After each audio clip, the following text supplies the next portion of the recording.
What are you currently reading? What are you currently reading? What are you currently reading? Hello. Emma Rees Crime here, your fellow crime, thriller and mystery book lover. Welcome to my YouTube channel. So I may or may not have mentioned several times that in the summer I went to Theakston Crime Festival. And while I was at this festival, I interviewed 7 authors to ask them what they were reading. So for today's vlog, I thought it'd be really fun to read the 7 books these 7 authors are reading and judge the hell out of them.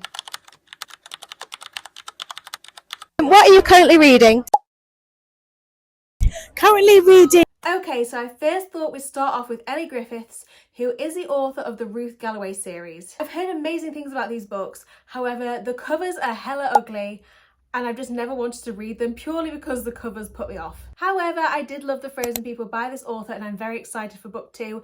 It's a detective police procedural type of book, but there's time travel and it was a bit different to the norm. So, what is Ellie Griffiths reading? The Death of Us by Abigail Dean, which is just brilliant. Amazing, thank you so much. I absolutely hated, and I mean hated, Girl A by this author, so I'm really not looking forward to reading this. I do have a copy of the audio, so I'm going to go in with an open mind and I will keep you updated. Which is just brilliant. Hello my friends. So brilliant is not how I would describe this book whatsoever. A husband and wife are attacked in the middle of the night by a serial killer and the woman is assaulted. And the story is basically about the breakdown of their relationship following this assault. The case itself actually reminded me of the Golden State Killer case, which has been ongoing for years. I will pop a little picture here if you want to check it out.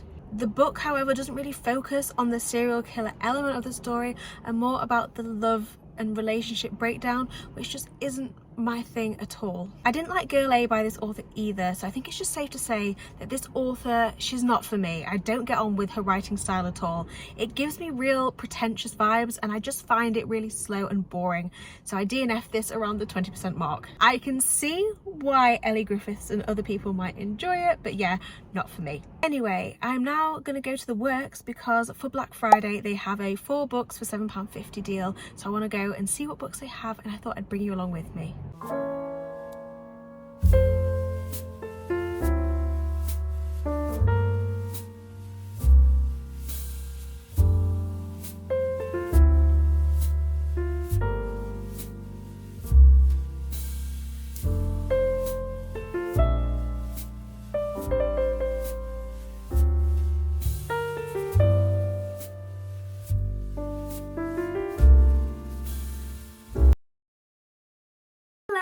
So it's a new day. Let's see what these authors are reading and what books are next in store for me. What are you currently reading? Marble Hall Murders by Anthony Horowitz. Amazing, thank you. So fun fact, Tom actually went to my school and was in the same year as me. Our paths didn't cross that much, so I didn't really know him very well, but he's done very well for himself. So the book that he's reading is actually book 3 in a series, and I had a Google and it can be read as a standalone. However, it does contain spoilers for the other 2 books. I'm not going to read all of the books in this series for this vlog. I'm just going to read book 1, which is The Magpie Murders. I've made a start on this already, and when I say I've made a start, I've only got about 100 pages left. Crime writer Alan Conway is best known for his detective series Atticus Pund. However, his latest book is not what it seems, but hidden in the pages of the manuscript lies another story. So the premise is basically a book within a book, which is quite unusual and a bit different to the norm. It is very cleverly well written and there are a lot of characters, and initially I did find it overwhelming. Overall, so far, I'm not really enjoying it. It's fine, I don't hate it, but I'm not loving it either. It's the kind of book where you really have to concentrate while you're reading, and I think if I was in a different headspace, I'd be enjoying it much more. But hey, I've still got like 100 pages to go, so things could change. What are you currently reading? I have literally just finished The Ice Angels by Caroline Mitchell and it is amazing. Thank you so much. So Heidi Perks is reading The Ice Angels by Caroline Mitchell, and Caroline Mitchell is one of my favourite authors, so I'm very excited to read this. I'm actually going to be reading it at the same time as I read The Magpie Murders, but just on my Kindle, but I'm very lucky to have a physical copy of it too. 10 years ago in Finland, Elia's daughter was kidnapped. To this present day, her daughter was never found, and it looks like something similar is happening in Lincoln, so she is pulled in on the the case. Caroline Mitchell writes fantastic standalones, but she also writes fantastic detective series too, and this is book 1. What I particularly like about her detective series is that she doesn't drag them out. She just tends to do about 4 or 5 in a series and then start a new one. I started this on my Kindle the other day and I'm about 20% of the way through, and so far so good. I am loving it. Hi guys, it's been a couple of months since I last filmed for this vlog, so I thought I'd give you an update. I finished the Magpie Murders and I was a little disappointed because I was actually a huge fan of the Alex Rider series when I was a teenager. It is very cleverly well written. It's the kind of book you really need to concentrate. There's a lot of characters and there's a lot going on. If I'd have been in a different frame of mind, i.e. not suffering from baby brain, I think I would have loved it, but unfortunately it wasn't really my cup of tea, so I gave it 3 stars. Ordinarily, if I give book 1 in a series 3 stars, I wouldn't continue on with the series, but I think in the future I would pick up book 2 if I'm in the right frame of mind where I want something to really sink my teeth into. I also finished The Ice Angels by Caroline Mitchell, and I thought it was a fantastic book 1 for a brand new series. Loved the main character. She was really morally grey. She liked to colour outside the lines, which I loved. I say this quite often, but sometimes I find book 1 in series have too much backstory, but the backstory in this was relevant to the case. I loved where the story went and I loved how it ended, and I now need book 2 immediately. I gave it 4 stars out of 5. I thought it was great and I would really recommend it. Now let's see what I will be reading next. Currently reading. I'm reading Innocent Guilt by Remy Cohen, which is a really good kind of crime thriller about the darkness that lies in all of us. Amazing, thank you so much. Em Govett wrote a book called Believe, which I read a few months ago. I enjoyed it, but it didn't blow me away, and I gave it 3.5 stars out of 5. But we're not here to talk about that book. We're here to talk about Innocent Guilt by Remy Cohen, which I will not be reading because I've read it already. In this story, we follow a woman who walks into a police station with a bat. She and the bat are covered in blood, which doesn't belong to her. So the question is she a victim or is she guilty of something? I absolutely love the premise of this. However, it wasn't a bad book, but it just wasn't really my cup of tea in the end.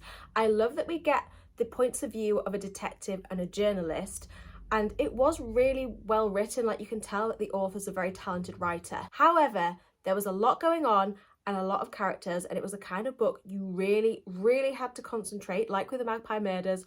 Otherwise, you will just have no idea what's going on. I didn't think it was a bad book, just not my cup of tea, and I gave it 3 stars. Good morning, my lovelies. It is a new day, and I may not have enjoyed Remy Cohen's book, but let's see what she's reading and if I'm going to enjoy her taste in books. What are you currently reading? I'm reading Hello Beautiful by Anne Napolitano. Amazing, thank you so much. The cover of this is stunning. However, I'm a bit apprehensive because obviously it's not a thriller. However, the Goodreads ratings are really high, so we're going to go into it with an open mind. Usually I go into books blind, but I'm going to have a quick look at the synopsis. I've got my laptop here. So apparently it's a novel that explores the impact of family secrets and the enduring strength of love, even in the face of betrayal and hardship. That does not sound like my kind of thing whatsoever. But anyway, I'll go into it with an open mind. I will. Maybe I'll love it. Morning, friends. I come with bad news because I ended up DNFing Hello Beautiful. I got to around the 15% mark and it just wasn't really my thing. I could have powered through with it and I probably would have given it 2.5, maybe 3 stars. Since having the little man, I don't have as much time to read as I used to, which is not a complaint whatsoever because I wouldn't change it for the world. I love spending time with a little man. But what it does mean is I'm going to be much more stricter when it comes to DNFing books, which I'm not enjoying, particularly when they're in a genre which isn't my preferred genre of thriller, crime and mysteries. It was very well written, so if you like that kind of thing, I'm sure you will love it, and I can sort of see why the Goodreads ratings are so high. But anyway, yeah, not for me. Let's see what Nadine Matheson, the author of The Jigsaw Man, is reading. What are you currently reading? I am reading King of Ashes by S.A. Cosby. Amazing, thank you so much. I have been desperate to read an S.A. Crosby book. I have had All the Sinners Bleed on my TBR for ages. I saw that this was in the March 99p Kindle deals, and I knew that I was going to be reading this book as part of the vlog, so I have it on my Kindle already. Let's get started. Guys, so I've just finished chapter 1 on my Kindle, and the main character has had sexual encounters with 2 women already, and we're only at the end of chapter 1. What we know so far is that main character Roman's mum disappeared when he was a kid. And we also find out that his dad has been in an accident, so Roman has to head home. His dad also runs a crematoria, so I guess that's why the title is King of Ashes. But yeah, it's very early days, so I'll give you an update soon. Hi guys, so I've made some more progress with King of Ashes. Obviously last time I think I'd only read like a chapter, so here's a bit more about what the premise is about. After hearing about his father's accident, Roman heads home. He meets up with his sister and his brother, and it transpires that actually his father's accident was done on purpose because his brother Dante owes some drug dealers, some really bad people, 300,000, I think it's dollars, not pounds, but he owes them a lot of money, and these are really bad people, the kind of people you don't want to get on the wrong side of. I was really enjoying this book. I really liked the author's way of storytelling. However, at the 25% mark, I DNF'd it. I just ended up finding it too violent. And don't get me wrong, I can handle gore and graphic scenes. I'm a big fan of the Robert Hunter series by Chris Carter, but it was something about these scenes and the level of detail given that it was just like nails on a chalkboard. It was very, it was too violent. One violent scene which sent shivers down my spine, and then shortly after that there was another one which was, it made me feel a bit sick. So maybe being dramatic, it's probably just a me problem, but yeah, the violence in the book was too much for me, so yeah, a DNF unfortunately. I definitely want to read more from this author because I really liked his writing. I have All the Sinners Bleed here, and the synopsis of this is about a detective, and I think it's a serial killer sort of book, so that's kind of my thing, so hopefully it's not too violent. Anyhow, let's see what the final book is which I will be reading. What are you currently reading? The Names by Florence Knapp. Amazing, thank you so much. So Trisha Satlacher wrote The Inheritance, which is the first book I gave 5 stars to in 2025. I loved it. However, her book that she's reading, I'm not so sure. It's certainly not a thriller. I've heard it's amazing, but I'm not sure it's going to be my thing. But I will give it a go. I'll go in with an open mind. Out of the 6 books that we've read so far, 3 have been DNFs. So it's not been the most successful vlog so far. So everything crossed that the final book is a gem. So I already had this book on my shelf because I bought it knowing I was going to be reading it for this vlog. And I've taken the dust jacket off to be greeted with a lovely surprise. Look how beautiful that is. Also, when you open the book, I don't know what these pages, pre-book pages are, but anyway, you can write your name in, so I thought that was quite cool. In this story, we follow main character Cora, and her husband is abusive, so she's in an abusive marriage. She has a daughter and she's just given birth to a son. And in this story, she's going to register his birth. Her husband is called Gordon, and it's tradition in her husband's side of the family that the first son is always called Gordon. However, she likes the name Julian because it means Sky Father, so it honours Gordon's name without him having to be called Gordon, and her daughter likes the name Bear. So in the story, it kind of follows 3 timelines. Each timeline is sort of a butterfly effect of what happens if she calls her son each of one of the 3 names, if that makes any sense. And 3 chapters in, and considering it's not a thriller, so far, I'm quite enjoying it. I will be back shortly with an update. Hi guys, I'm back with an update, and you are not going to believe this, but after quite enjoying the start, I got to about the midpoint and I DNF'd it. After initially enjoying it at the start and being intrigued, I just felt it became really boring and it was bumming me out. Then by the time I got to the midpoint, it was almost starting to send me into a slump because I just didn't want to pick it up. I didn't really want to pick up my book on my Kindle either, so I DNF'd it. Life is too short to read books you're not enjoying, and it was definitely the right decision. So this vlog has kind of been a disaster. I've had 4 DNFs, 2 3-star books and only 1 4-star book, so out of the 7 books I've only enjoyed 1. So in terms of judging authors and their taste in books, in theory, in my opinion, 6 out of the 7 have terrible taste in books. However, I came to the conclusion that I can't really judge them because first of all, just because they were reading them doesn't mean that they necessarily enjoyed them. And second of all, reading is subjective. Everyone has different tastes and different opinions when it comes to books, and that keeps the world a really interesting place. If you've enjoyed this style vlog, I will link another reading vlog for you here, and I will also link my previous video for you here. Thank you ever so much for taking your time to watch this video. What other reading vlogs would you like to see from me? Let me know what you think in the comments. Thank you. Bye.